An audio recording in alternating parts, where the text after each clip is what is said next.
What's up, everybody? Welcome back to the channel. We are back, and today we're doing something very interesting, which we're covering the New Orleans Saints undrafted free agents. With these videos, they will be split up. The Saints came into undrafted free agency with 22 available roster spots and have already taken up 11 of them.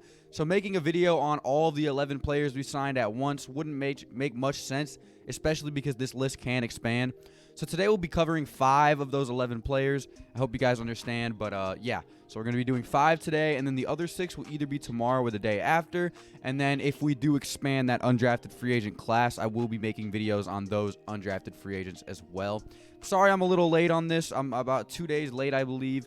But I wanted to just give everybody some time to process our draft picks, form their own opinion on our draft, and then head into our undrafted players because it is a whole different ball game. The New Orleans Saints always find somebody that's pretty good and that sticks around in the undrafted free agent market, i.e. Deontay Harris, who is an undrafted free agent all-pro, Marquez Callaway, who's on the roster as well. We're really just good at scouting undrafted talent. So with that being said, let's go ahead and go over some of the players we have snagged so far, as there are 11 and will be more to come. And we're going to be doing 5 today, starting with defensive back from Syracuse, Trill Williams. Trill has some nice size at 6'2", 198 pounds, and joins a very shallow defensive back room in New Orleans that desperately needs depth/immediate help ASAP. Trill is an extremely physical corner with excellent size and speed. He's athletic. He engages receivers off the line of scrimmage, which slows their release off the snap. He plays to his size and physically abuses opponents while defending the pass. Even though Trill Williams has a ton of positives, one of his biggest problems comes from his lack of ability to successfully and consistently play solid man coverage.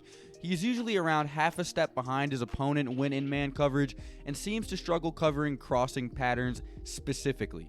He may be limited to zone schemes in the pros. It really just all depends on how his development process goes. He's extremely versatile with the ability to line up outside and play in the slot as well. Trill finished his Syracuse career with 92 tackles, 3.5 tackles for loss, 4 interceptions, 3 forced fumbles, 5 passes defense, and 2 defensive touchdowns as well. It'll be interesting to see how he fits with the New Orleans Saints, but I'm definitely rooting for him to make the roster as he has an amazing skill set, and I believe can impress a lot of people and take a starting job in the near future. I'm actually really high on Trill Williams. It really just, like I said, depends on how his development process goes. If he retains the information and is able to up his skill set that much more, I feel like he has a really good chance at being a namestay. If not, then he will probably be a practice squad player, and it will end at that. So let's move on to the next player.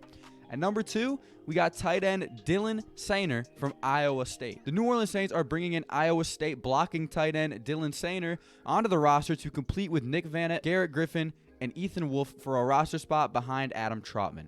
And let me tell you, I'm pretty sure this dude is going to make it.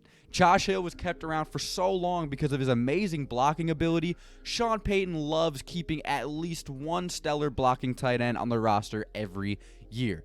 He loves it. Dylan Soehner is that tight end.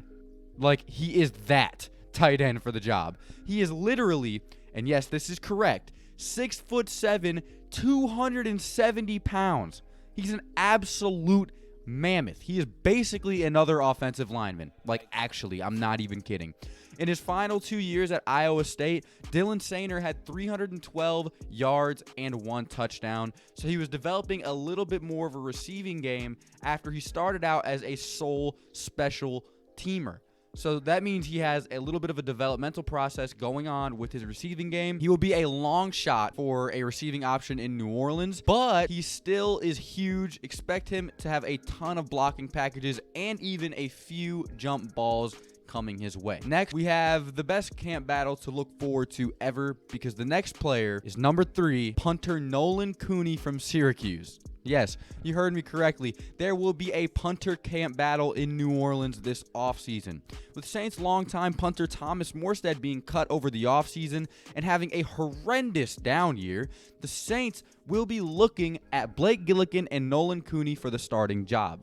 Cooney set a single-season program record, averaging 44.8 yards per punt in 2020, finishing 15th in the Football Bowl subdivision and 3rd in the conference. He led the nation in punt attempts with 74, with 24 downed inside the opposing 20-yard line, 25 traveling at least 50 yards, that is insane, and just 3 going into the end zone for a touchback.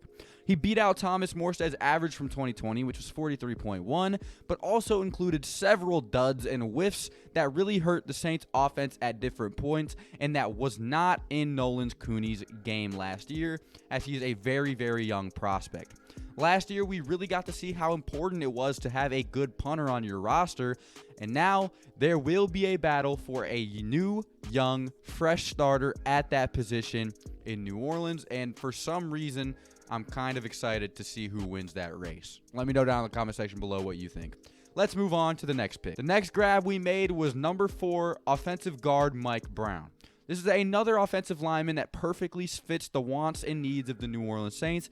He is extremely versatile, and that's really all you need to know. I'm kidding. Mike Brown earned an all Big 12 recognition as a senior in 2020 and has appeared in 25 career games with the Mountaineers, starting 10 at right guard and half a dozen at left guard.